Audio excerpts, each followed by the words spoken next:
right off the bat, we see another Vayne ban by the side of BBQ. More respect towards Teddy. Yeah, on blue side, the bans were Vayne, Rise, and Cogmore for the side of BBQ. Expect they'll be forced to ban other things here, but for now, actually, Jinair's helping them out with a blue side Galio ban.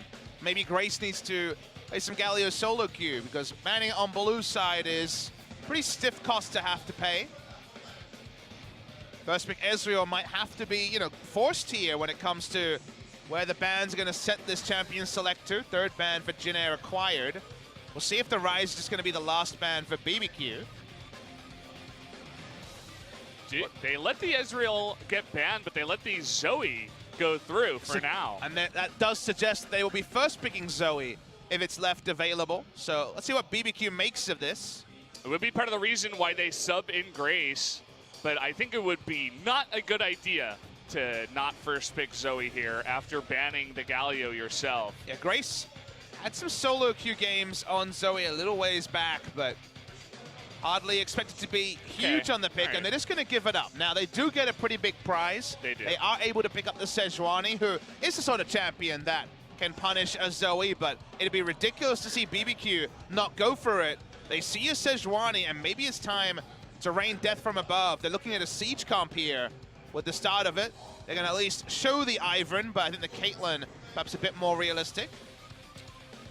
There's other picks they can try to go for as well. They flashed the Jax, but also Jarvan left available. But they don't have to pick it just yet because, they know that Jinair is not going to pick it away. They could third pick it if they really want it. Siege now available for BBQ. They went for a very early Caitlyn, always been a favorite of Ghost. The reason why you see Caitlyn so early is to deny it from Jinair, basically halve any laning phase as the Caitlyn, and then really scale into a skirmish comp where you walk up to a turret, you put down 5 traps, and then trouble bubbles come in, and there's not a lot of safe places to stand if you're the side of Jinair Greenwings.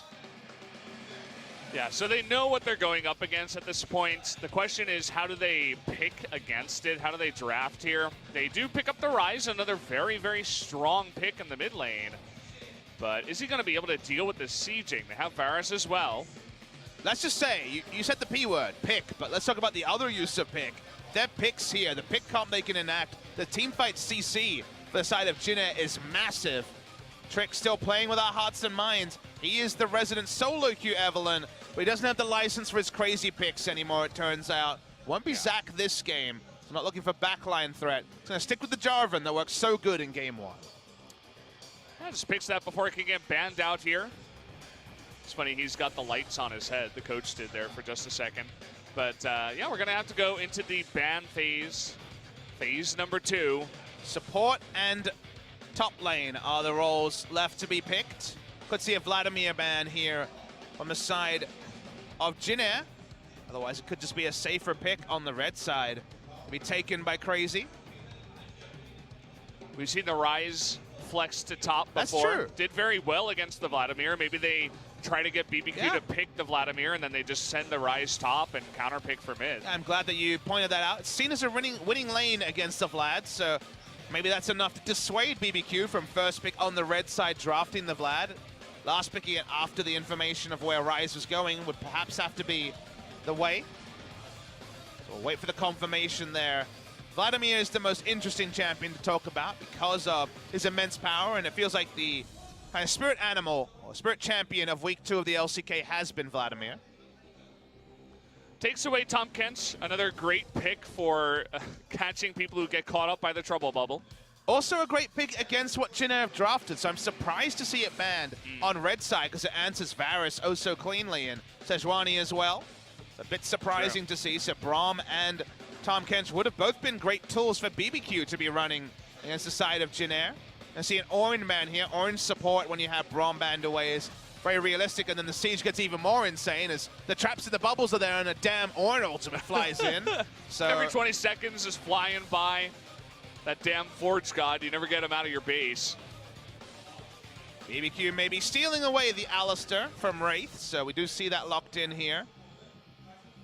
Jinair are looking for the teamfight dream, but does mean that the siege comp could be very, very powerful against it. Flashing a lot of different picks here. The Shen being hovered on for quite a while. It's another way to be active and just have him split push and try to join in if he does go top. Shen's support has been the only role we've seen Shen in this season, barring maybe one game in week 1. In the LPL, Shen top is still very common, but we haven't seen it, so first thought was support, and as Alistair not worried about the laning phase, Jinair are in the position to have to blind pick their top lane, so it will not be the Rise. They're not going to commit to that. Will just be the Camille. Someone had a good game, so I think returning to this is just fine. Let's see a Fiora. Let's do it, Crazy. He watched Khan and he's like, yeah, I can do it too.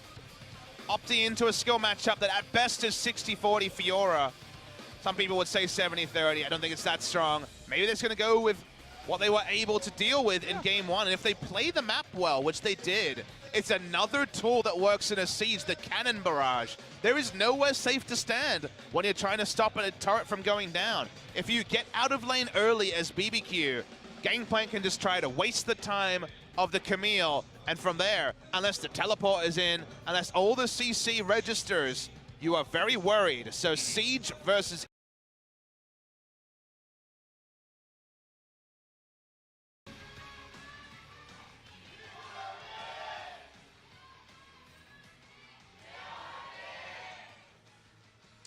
we go to game number 2, and coming into this one, we've been talking a lot about LCK, and I know that multiple people tweeted about it, multiple people were talking about it on Reddit. You mentioned it during the cast, but especially after Kongju 2-0'd KSV, it really feels that you can enter any matchup and say any team could win at this point. The underdog may have just figured something out and they're going to win, or maybe the favored team is going to draft wrong and then they lose the game. So coming into this one, I was expecting Jinair to take the win in a long 2-1 victory. That was my official prediction. Still possible. So far, yeah, still possible. But I kind of like the fact that Tempt gets his Zoe back. And I think Jinair, as you were mentioning, is really going to have to focus a lot onto Tempt here. We'll see if they can end up doing it. Yeah, the closest to an overwhelming favorite seems to be Kingzone running Khan. When that happens, against so MVP. far, they are undefeated, and like you say, they're facing MVP today, so that's a pretty sure bet. But the sure bets outside of that, with SK Telecom, for now at least, being mortal, that was a visual buff there. Whoa. We got a load of, this is a tricky Jarvan. Jarvan, are you okay? Modern day version of Annie, are you okay? Yeah, with KSV not looking great, with SKT not looking great. KSV this week, of course, could have lost 4-0, but brought it back against Afrika. There isn't too much you want to really stake your house on when it comes to bold bets about the LCK right now. The only bold bet, it's not really a bold bet, but the only bet I would really make would be MVP up against Kingzone later on tonight. Seems to be pretty done, but we'll see. We'll see what they can bring in. Can I also draw your attention to the fact that the team with the 5 stopwatches won game 1? Oh, you're right. And look at the team that has 5 stopwatches again. 2-0, baby. It's BBQ. And 3 unsealed spellbooks. Trick is here early. Tempt is coming as well. Oh boy, we're having a bot lane party. Oh boy. Teddy, he's so much trouble. He doesn't even flash. He knows he's dead. First blood given over so early to Trick in the bot lane, making it look easy. I love the roam from Tempt as well. Even if the flash had happened over the fattest wall, which is no guarantee, Tempt was there to mop up the kill as well. Really nice roam coming through. And all they surrendered from this is a Krug camp, so certainly not going to be too worried about that. Great stuff on the side of BBQ. 100% kill participation, but 0% damage is Ignar. Trying to bait in Wraith. This could be really bad news for this bottom laner of Jinair. It's going to be the combination, and fortunately he just taunts away. But that was the first next level I've seen with someone apparently holding the minions very aggressively. It is your job as a support in that scenario to stop the minions being held. This is the job of BBQ just saying, hey, we can level 3 gank pretty damn well. Teddy's ignited, Teddy's knocked up, Teddy's dead. No way to get out from that one. Goodbye, Teddy. It's nice knowing you. He held on to both his summoners, so he'll come back and pretend that didn't happen, but nice stuff from the side of BBQ. Yeah. By the way, Ignar did ignite Teddy, so he did more than 0% damage. in that fight. Thanks, SpoTV. But I suppose maybe they're not counting the summoners. Wraith coming in for the big steal. Not sure about this one, as you are 1v3, sir. Old man Shen is lost in the jungle, not sure where he's going. We'll see if he can get out of this one. The combo does come in, and the Paddle Star does hit onto Wraith, but now they're looking to turn this around. Umti coming in, a TP now from Grace, and this fight is going to be broken up. Does throw the teleport, but it's to mid lane, so the teleport doesn't end up being too consequential. Was after the nice buy timer. A lot of things happening this game. Early game in game 1, plenty of action. Early game of game 2, plenty of action. Gangplank being up in CS because of all the action bottom side. Bit of a concern for the side of Jinair, but maybe normalcy will prevail after the first item build and level 6 is hit on so on. Gathering Storm. Teddy has readied himself for today's meta. He's on Jinair. Wouldn't it be incorrect not to go Gathering Storm? At least he knows himself. He's done a lot of self-reflection, saying, okay, I'm making these games go long. Might as well just get it for myself. One of the few AD carries we see also going for the Mana Flow band. A lot of people, after the last nerf on patch 8.1, moved away from it, but we do see it here. Ryze does have good trading options against the Paddle Star and, in general, the Zoe early, and does itemize well. Can just go into magic resist, obviously, so easily on the Abyssal Mask. So when it comes to a siege, kind of has to initiate to do anything, needs to be Realm Warp behind, but in a short lane like mid lane, can be very competitive trading with the Zoe.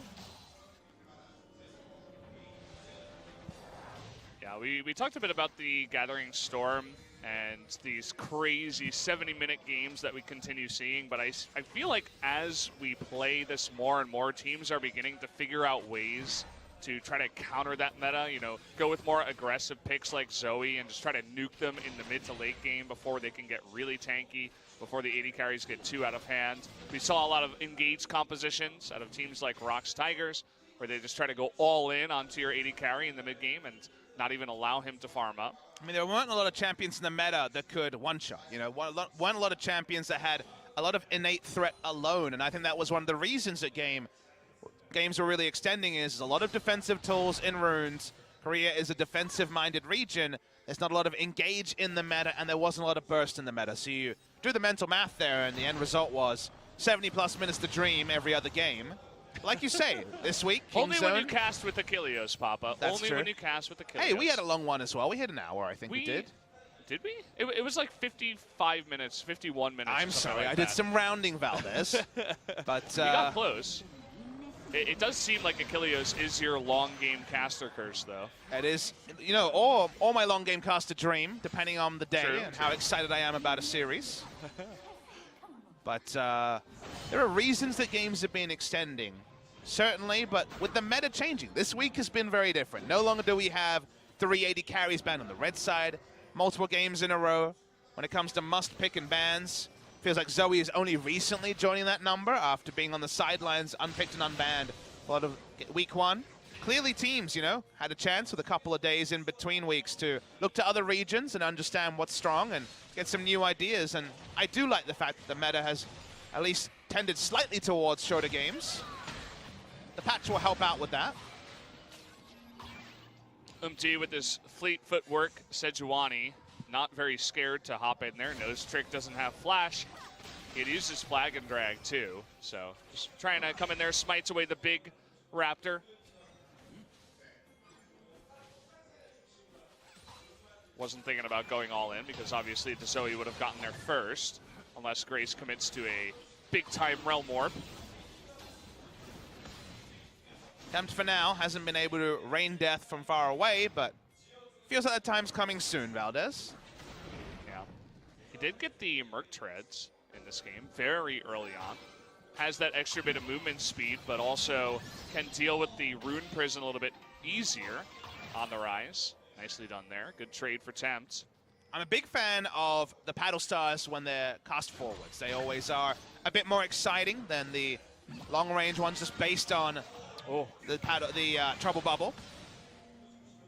Nice use of the Proto Belt there, but no kill threat just yet. No Merc Treads or Negatron onto Rise for now.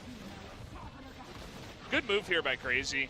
I'm not even sure if he saw the Sejuani coming in, but lots of respect shown, backing all the way down the lane, saying, I might get dove here.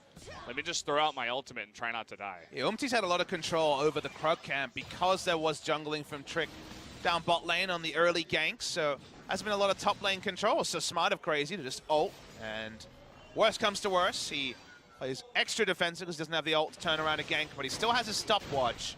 Hasn't been forced to use that super early in this game, so extra safety for the Gangplank to farm is one of the most boiler point things we've had to discuss this week, with an immense amount of Gangplank in Korea. Pirate has returned for sure. We do have 7 stopwatches in this game. We mentioned that BBQ has 5 of them, so 2 to 5. You guys can do the math. Especially in big fights, it's definitely going to be very helpful. Oh, he hit that. Bubble coming on in. Decides not to go as Wraith is in position to taunt had he moved forward. Ignore there to help as well, but not going to be able to help. Set up a pick there for Tempt, even with 5 points in Paddle Star already. Caitlyn can just be kind of isolated in this game. Went Unsealed Spellbook, now standard, and has gone over to the Cleanse, which is basically, when you see that summon a spell choice, say, oh, Alistair's going to be roaming then, apparently, because it's 650 range Caitlyn with Cleanse against Tavares. Someone was able to get a solo kill in the previous game, but it's been more competitive from Crazy this time around. He's still going in, though. He's got Shen, level 6, and Crazy tries to flash afterwards. But look at this, we got double teleport coming in. He is going to go down before this happens, but now it's 2 on 3. Here comes Trick from the jungle. He's going to take down Sowan and make that 3 on 2 now for the side of BBQ. It looks like they will back off afterwards, but you can see how quick that response can happen with all of this unsealed spellbook. Yeah, welcome to the Korean meta where everyone can be in your lane instantly. Double teleport from Alistair and the Zoe to try to get something there. More invested from the side of BBQ than Jinair for the 1-for-1, and they do get the stopwatch crucially down on Crazy. We're going to catch a replay. Sowan once again saw a chance. Unfortunately for Crazy, he flashes too late. There is validity in flashing early against a Camille to force a follow flash. In this particular case, got the kill, flash went down afterwards, and from there, the teleports do make it a 1-for-1, but with extra resources, advantage Jinair Greenwings. Got to be feeling pretty good about that right now. You will notice that Jarvan did pick up 2 kills. He is going Cinderhulk, so will be very tanky soon. Observer showed that sometime during the replay that Flash was used defensively by Grace. I assume an EQ from the Jarvan was what prompted that. Infernal the first spawn, always going to be highly contested. Cannon Barrage back up for this. They're going to hit the sleep onto the Sejuani. They want to burst him down, and there it is. The Paddle Star takes him out of the fight. We still have the smite here for Trick, but he's got to stay alive. That dragon is going to just go back into the pit here. Now Ghost is all by his lonesome. He's got Sohan behind him. Good double kill for Grace in the pit as Jinair is going to clean up on that fight. Anyway, able to teleport down. No teleport for Crazy there, and Crazy obviously a long way away from the minion wave. Wraith is trying to stop some backs, but he's a Shen, doesn't have a lot of ranged options. No Q anymore to throw and do 50 damage, but interrupt back means that no further gain there. When it comes to turret damage, Tavares is going to get more turret damage. Isn't looking for a shot just yet. It doesn't have Rageblade Gold, I'd imagine, at this point, but Jinair do end up claiming, after all this pandemonium and 2 junglers dying, the Infernal. This was started by BBQ, and you thought, okay, they've got the ultimate, things will be fine, especially when the jungler goes down. But Grace is able to turn on to Trick, take him down at the start of this fight, and gets a double kill in the end after all of it. This takedown, the Alistair's ult was down. Couldn't get any further kills. It ends up being a pretty big advantage to Jinair because Sowan was able to join. Yeah. This time it's not the Zoe that's fed out of her mind. It's the Rise, who's sitting at 2-0 now after the double kill. Farming up pretty nicely here. Doesn't go for the Abyssal Mask. Goes for the Rod of Ages instead. So wants to fight fire with fire on the Rise here. They don't want it to be a 2-threat comp. They want sheer threat on Grace, but that means that every time those Paddle Star hits, it's going to be doing more damage. So a trade-off had to be enacted there. Merc Treads and the Rod of Ages pickup is a pretty big purchase, though, as does end up stealing the blue away from his own mid laner. Sad times, as they are trying to make another play happen up top here, but you notice that Trick is in position. Bit of an invade now from Jinair. Will spot Jarvan. Well into the enemy jungle. Always plays on the front foot. He's the first footwork Sejuani we had in Korea. He's always taken it, no aftershock from and now even Score. And our other pathing junglers are opting into picking up the fleet footwork. Does allow him to be very aggressive. He's about 3 camps ahead of his opponent here and had good impact on the map, even though Trick's ganks have been more personally successful in his 2-1-1 scoreline. Not sure if it was on purpose, but he did steal the red away from Sohan. He's double buff, baby. He's ready to go. I think that was an accident. It was. But he accidentally stole blue and red. He's got a carry right mindset. At the end, he's like, yeah, actually, I deserve this. But now he's going for the Rift Herald. Some vision will come down finally, but it might be a bit too late. Jarvan is going to attempt this, but against the Sejuani, and you see Sohan there too. Not going to flag and drag, as that would have been dangerous. So Jinair with another objective under their belts. Double buff Sejuani, and also the Camille had left lane first, meant no suicide attempt to contest from Trick. You see, finally, the Rage Blade is complete, so nice item completion starting to come through the side of Jinair. Game definitely more within their grasp this time, when Tempt has been more well held in mid lane, and they have so much initiate that even though we really like the siege from BBQ, feels like if the next 5 to 10 minutes Jinair can win a couple of fights, get the ward supremacy they never get in the previous game, that could count for a lot to disrupt what does feel like an inevitable march forward once we see 2 items onto the Caitlyn in particular. Look at that jungle proximity for Trick. 3 minutes compared to only a minute here from Although it feels like is getting a little bit more done in this game. It's 3 minutes, but also 1 gank. Yeah. It was a lot of time for Trick shadowing lanes. If we do see Nunu in patch 8.2, we're probably going to see a lot of jungle proximity, but low ganks as well, unless you count a snowball and an auto attack as a gank, which we'll have to confer with SpoTV to confirm. But yeah, Trick is the resident Nunu, of course, so I'm sure he's eyeing that one and looking forward to it. I don't think we're going to see it even 1 game. I think we will see it at least 1 game. Okay, we'll see. We'll see, Papa. I think a total of 0 games on 8.2.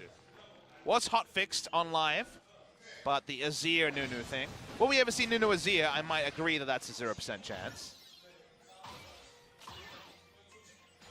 Oh, Tempt actually shorts the paddle star that time. Pretty rough on that one. Nice ward by Rise to get some vision ahead of time. MT being even more aggressive in here. As the Camille, never really played around the Camille after 1 gank was turned around in game 1, so playing where you're strong is one of the most important traits as a jungler, and Umti clearly knows where he's strong. He sees Trick in here, he's losing health. He steals more and more jungle camps, he makes it harder for Crazy to lane. Is the aggressive jungling gone right for MT in this game? That's one of the insane things that we saw, similar kind of attempts at skirmishes by in game 1 on what was perceived as a more aggressive jungler in Kha'Zix, but with Sejuani, you go into Cinderhulk, you have health-based damage, and you take no damage from the base damage of Jarvan, so you actually find those trades to be more winning ones. They chunk out the Jarvan, they know he's backed away, ends up being a pretty free first turret here for Jinair Greenwings, so credit to and Sohan actually combining the powers of the laning choice and also some nice pathing from and getting a nice advantage. Even more damage up on the top side to the tier 2 turret here. Down to nearly half health, and we saw what Sohan can do when he gets a nice lead in the lane. We are having a 1v1 here. Grace trying to hit his Q, misses to the left. Jinair want to keep doing what they're doing. Think about their comp and how we've already praised BBQ for Siege. Playing multiple lanes is strong for Jinair. We saw the 2 of them, Sohan and playing top side. They have Rise to play in a side lane and use Realm Warp. Well, they're doing things. If they're able to set the pace of the game and never allow BBQ to group and push mid, if the ARAM is ever enabled, BBQ, I mean, just think of ARAM comps. They're winning here for sure with the Zoe and the Caitlyn, but on the side of Jinair, the laning phase going much better for them because we don't have Zoe's compounding a winning mid game into taking that mid lane win and going across the map. So for now, pace of the game being set by Jinair. They're not trying to roll in 5v5, so things going a lot better for them. But 2 items in the Caitlyn. When there's an Infinity Edge, that's when I want to see BBQ try and flip the script and to make the map more narrow so that trouble bubbles like this start hitting reliably. Well, MT is tanky, but not tanky enough just yet. Only the Warmogs and the Cinderhulk. But it tells you how much sheer damage the Zoe is doing that with Warmogs, a health-only item, and also the Cinderhulk with bonus health scaling. That was a lot of the health bar of someone with, what, almost 3,000 health at this point in the game? This is tempt on, what, 2 items? We're only 20 minutes into the game, so give him time. Not even a full 2 items. Working on that Leandries at the moment. Oh, you're saying it gets bigger? Yes, it does. Okay. Bigger the longer it goes on. Teddy definitely felt the full pain of that. In the previous game, he's going to want to stay as far away from the Zoe as possible. Yeah. Like the Leandry's choice up against heavy health tanks such as Sejuani, even the Shen down on the bottom side. Become pretty core. There's like Merlinomicon and Leandry's have been the core part of the build, and from there, Deathcap Void stuff. And situational. Banshee Veil pretty popular to deal with the fact that she has no self-peel. If the bubble misses. See, there's pretty compressed gold graph here, even though we see movements up and down. It is a scale between 2,000 positive and 1,000 negative for Jinair, so been a pretty narrow game so far. And in all of this, the thing that hasn't been discussed is that Gangplank is having a great time in topside. Very competitive in CS against the Camille, but that's because Camille was prioritizing pushing, so not a mistake from So1, but a game style of pushing as aggressively as possible. Jinair looking to take another Drake here. Will be the Ocean Drake on top of the Infernal they got earlier from capitalizing on BBQ, moving a little bit too far forward last time. And the next thing on the checklist for Jinair to stop BBQ from becoming the comp we alluded to is gaining the Baron. If you get the Baron against BBQ's comp, you can actually force. You do trivialize the Paddle Star and the Caitlyn's ability to poke and siege turrets, but the reverse is always true. BBQ's comp with Baron forces the team of Jinair to react to one lane, and then, oh boy, does it get painful for the side of Jinair. So to me, the great story here, the main chapters, the rising action is all going to be around the Baron. So Baron control at 21 minutes, not always a big discussion, but when it's such a big swing in a game like this, it's going to be something for us to keep razor trained on. Yeah. Well, I feel like Wraith is definitely a strong support. You've been mentioning him as the number 2 to Teddy's number 1 on the side of Jinair, but I have a feeling that Ignar's not going to be doing any gigantic mistakes where he goes in, 1v3, gets caught, gets his Azir caught, gives up the Baron. It's definitely part of the reason why Jinair had a lot of trouble in game number 1. I don't think he has Demolish either, so he's not going for the Demolish auto attacks anymore. Please no. Never again. Oh, he gets caught here. Ignar has an opportunity to get a combo, decides against it. He was listening to my praise, doesn't want to get caught. Not in kill range on a full tank just yet, but you're never 100% sure. Such the potency. Oh. That was about 1,400 damage, just to be clear. Omti's next back is definitely going to include some magic resist. Redemption was from Tempt, if you're wondering, is thrown out to the top side to try to disrupt Grace's pushing. No redemption on the side of BBQ just yet. But when you got a Zoe, anything's possible, Papa. And Ignar is going for the I saw Gorilla do it, so it looked pretty good. Righteous Glory teleport. Which is always fun. I do love me some Turbo Alistair, and it could happen in this game. Yeah. Don't necessarily need the Ghost. Although, in week 1 with all the hype around the bigger leagues coming online and Ming doing it over in LPL, I remember watching that and I'm like, wow, that looks broken as hell. People are going to be doing it all the time, but the teleport makes a lot more sense. I think it's all situational. As the game goes on, you can feel out whether you want an exhaust for So1, very possible, even for the Rise. Ignite, situationally, can be powerful, but I'm a big fan of the Ghost as well. Okay, we have a farming quiz. When the game lasts for 60 minutes, we're adding in quizzes now because the game isn't fun enough. Hey, we got to try and make it fun for everyone. How much AD AP increases with Gathering Storm at 60 minutes? I'm not sure where you guys get to put in your answers, but maybe you can tweet at Papa or I or something. What do you think, Papa? Twitch chat exists for spam. We can't see Twitch chat awkwardly. 60 minutes. We know that at 90 minutes it was a lot of AP. So with non-linear scaling, let me look at this. I'm going to guess, I'm going to guess 2. Okay. It's 2 or 4 is my opinion. I'd say 3, actually. Okay. You could be right. I know it's 45 AD at 40. Okay, so we got the answer, guys. You know, it's a lot. Someone's keeping track in Twitch chat for sure. The answer is 4. There you go. That's a lot of AD and AP in 60 minutes. That it is. We know that Teddy is the master of the Gathering Storm. Yeah. I wish, you know, for very important runes like this, we could get a look at everybody who's got Sorcery second. But I'm going to hold my thought because Sohan might be in a bit of trouble here. Never mind, he's Camille. He's very fast. You got too excited. You did a Katie Rolster right there, Valdez. You know, it's been a while since we had some action, so I was feeling it. Saw a angry bull in the Alistar getting a little bit antsy for some action. I get it. You got the quiz wrong, so you just wanted to look smart. You're like, yeah, I'm going to get this play-by-play call. Whoops. Gotta make it work. Gotta try. The pressure's on now. You'll be fired if you get your next call wrong, Valdez. We gotta have another quiz. If any caster gets 3 wrong in a row, gone. You just get fired. We might be solo. We might be stream without commentary this time. Yeah. What if both of the casters get 3 in a row wrong? Then it turns into an observe stream. It's spectate LCK. Yeah. Maybe we get a chance to come back in the next game. Or the next match. That doesn't sound high stakes enough. Yeah. Got a lot of traps here for Ghost. Seeing what he can do against the push. It was a bit weird that they were being reset as he walked over them, as if Caitlyn for once was actually feeling the pain of her own traps. That'd be a philosophical moment for her. I like the idea of quizzes. I just wish there was a way to get some fan interaction in. I love the fact that SpoTV is trying a lot of new things, right? It's a great prize, by the way. If you get the quiz right, you get to watch LCK 5 days a week next week. If you get it wrong, you know, there's 5 days there if you want them. You might get banned from the chat. Who knows? We would never do that.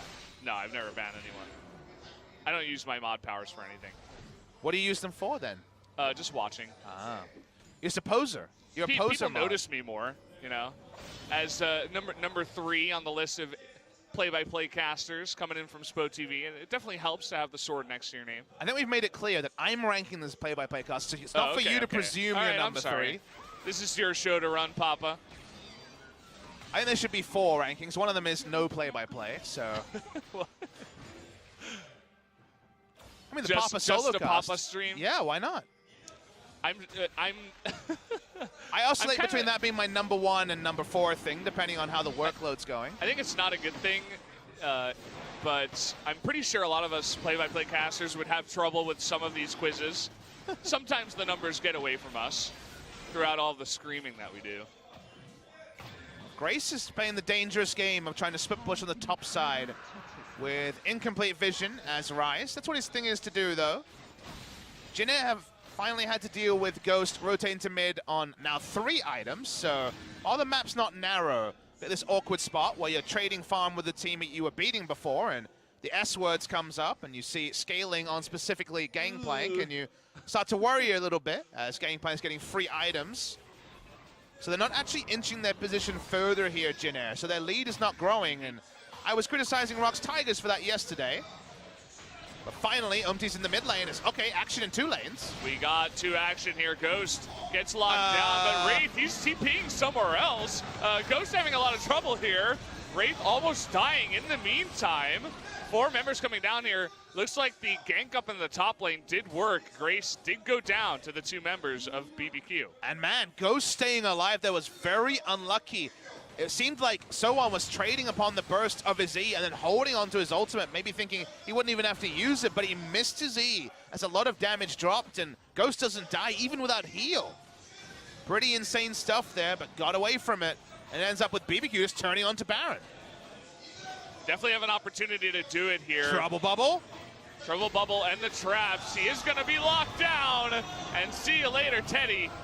You're not going to have a lot of fun with this. Tempt even has Zonia's as his W right now. So it's all going to be up to the steal. It's going to be up to Umti to try to get in here and steal away the Baron. Oh, he doesn't actually get the control on it. Gets it over. Okay, Ignar's going to interrupt. Start play. He's going to do it. One of the most powerful parts about Alistar around the Baron is exactly that. And he's not done yet. They're looking for more picks. Looks like they will back off as Jinair gets far enough away. But you mentioned it before. It's all about the Baron, and the first one will go over to BBQ. Yeah, disaster for the side of Jinair. Just like with Rocks, this undoes a lot of their strong early game. First Ghost under turret, not giving up a kill. This was during the picture-in-picture here on the top side was just running after Grace. Grace's Realm Warp is available. He tries to turn, but doesn't actually try to ult Realm Warp at any point here, so he just Realm Warps. That was a bit of a faux pas there. I believe he could have gotten away, but no Realm Warp summoned. He had the stopwatch available now. Broken. Not a great look for the side of Grace, and in the mid lane, his top laner missing on the E meant that Ghost lived. So it's 5v4, it's a Baron. It's Zoe and Caitlyn, insane siege with Baron buff. Good luck, Jinair. The turret's gonna start rolling. That they are. It's very hard, you know, on the comms when you got two fights going on. They're diving mid lane. Meanwhile, Grace is like, hey, help me up in top. Can I get a Shen ult? And he tries to turn, and it's pretty rough. He gets down. I would have preferred just to stopwatch Realm Warp away and allowed the dive to happen mid, but what is it with players getting very tricky and either messing up or not using their stopwatch Realm Warp? It's broken. Just use it. Just do it, guys. Don't think too much.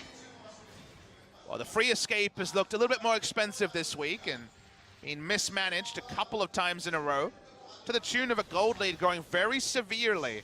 If they had used the Shen ult onto, well, let's hold the point. He's got his flash, but he's going to get stunned down. Can't get into that Realm Warp as the Shen ultimate comes on in. And they are going to get a huge Baron buff power play. It was inevitable with a draft like this, but we all saw it coming in the Champion Select. They also have Gangplank. Their ability to play multiple lanes is insane between the two global abilities and also the Siege. Fourth turret rolls down for BBQ, and the Baron buff can't end soon enough for the side of Jinair, but there's still over a minute. Similar play by Jinair as in game number 1, where they just go for another turret and they let their turret go down. Can't do that against this comp, though. They picked up 5 turrets already. They're falling like dominoes, one after the other. First inhibitor goes down on the top lane, and BBQ, they are running away with this game. And you asked me, what about the decision to have So1 split push in? In game 1, I said, given the comps, smart choice. Against this comp, you're against such siege that sure, you're like, what can I really do? But you have to try something because the end result is you get an inner turret in exchange for 5 turrets and an inhibitor. The math there checks out. That is an insane value from a Baron buff power play. 2.5 minutes, or sorry, 3.5 minutes of Baron have led to just a monumental amount of gold to BBQ, but not necessarily a huge gold lead. You will notice that it's only 900 gold lead. BBQ, they had a lot of gold to catch up. That they did. A lot of turrets were left standing. They're now looking for the bottom tier 1, pushing all of the easy turrets. Now that the Baron buff is going to be ending, should be able to easily get the outer turret here. Just allowing Jarvan to tank this up. Not quite in the Baron buff, so it won't be 6 turrets in the Baron buff, but may as well be. Ignar standing on a ward. Didn't realize it. They were thinking about a play, but again, it's Alistar. It was 4 turrets to 0 until Baron, and now it is 6 to 5. Okay, we're going to have an engage here. Trick is going super deep. 1v4 here. But again, it's just a zone. He's not trying to kill anyone. He just wants to open up that turret. Oh, they get the sleep here onto Wraith. Does have his stopwatch, but only after he suffered so much damage. Tempt now, getting in deep there. He's going to eat it. Will stopwatch himself. So1 wants to get another kill after getting tricked. He's going to get on top of Ghost. This is finally the Camille coming into it here, but he does get taken down by the combination of Crazy and Tempt. Now, okay, we do see Grace getting another kill onto a defenseless Alistar, and now it's really just Crazy 1v2. They're going to let him go down as Tempt just decides to get away. with his life. Yeah, 4 for 1 there for the side of Jinair.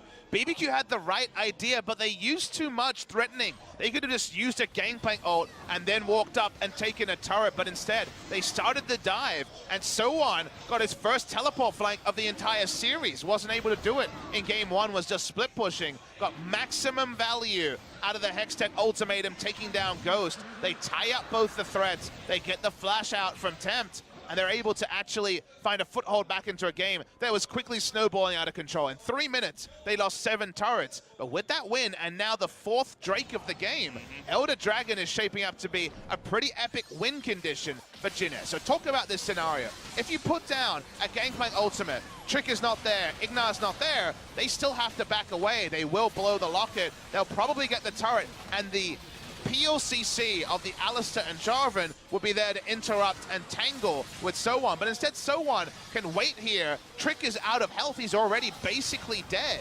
And then Tempt has to use the stopwatch instantly. This was all forced from the over-aggression of the tank and frontline. BBQ's duo, Trick and Ignar, really does let down the team because they're on a different wavelength to how they could have played the fight. And the extra greed gives Jinair back in a chance to win this game. You're talking about gold leads. Well, one does not really exist now as Jinair has closed the gap.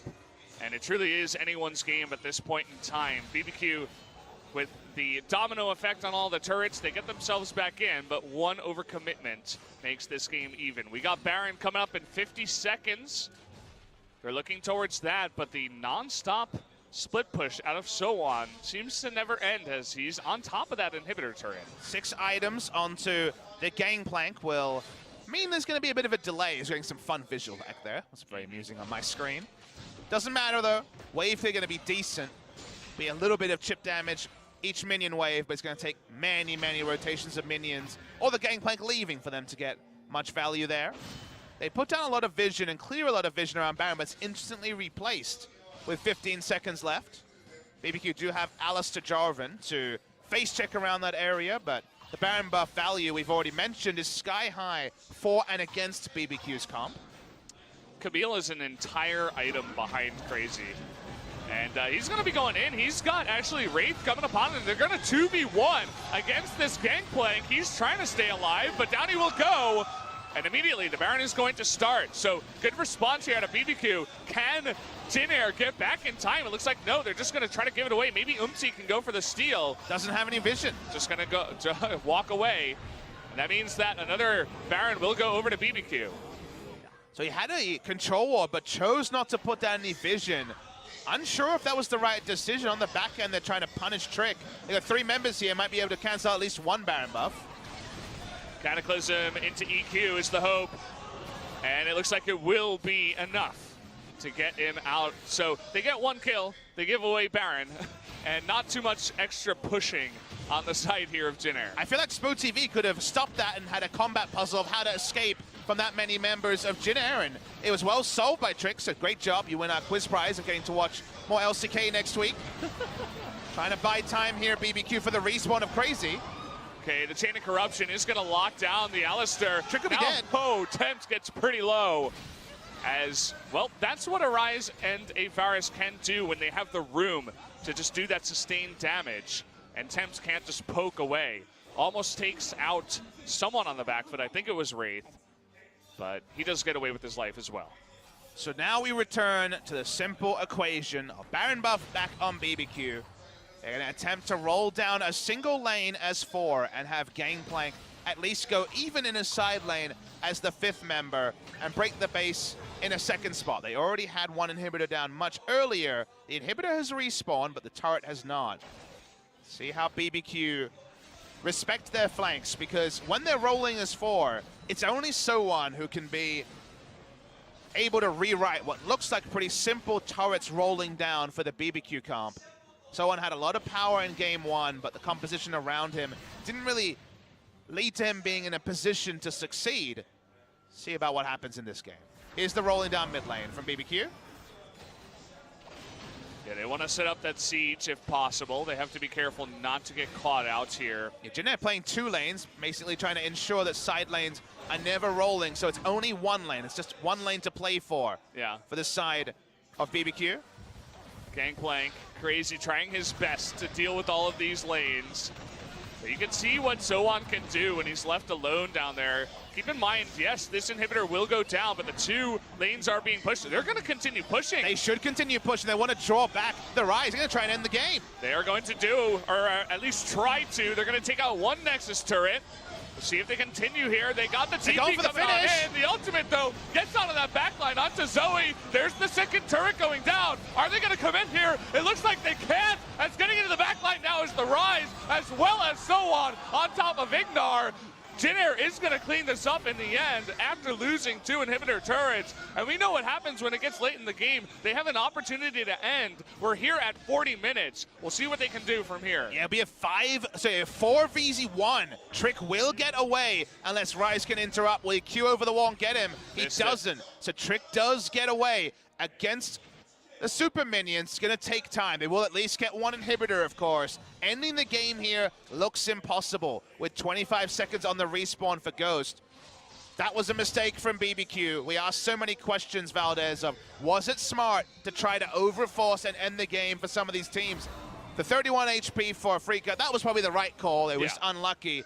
This one, however, was probably the wrong call. They felt pressured to do it and lose 3 inhibitors here, unless they can try to defend the top lane inhibitor that was already down. Top lane, they have an opportunity, and with Tempt and Ghost respawning Crazy, 6 seconds, they're going to let it go. You were talking about that other win condition. The Elder Drake is up and ready to go. They got to start competing for it, but because they died, they have no vision. Trick. Okay, Trick is going to get caught here. Can they burst him down? Yes, they can. With the Hextech ultimatum. Zoe. TP coming in, though. Trying to end the game. It's in the main lane. It's in the main base right now. Trying to end the game. They're going to try to stop the backs right now. We got 2 people going down. Look at the damage coming out of Tempt right now. He's going to be able to do it. Oh. Can he put it in? Tempt Expecte looking for the last hit. The taunt's coming in. 1 more will do it. And he gets it. Tempt with the end of the game. What a play by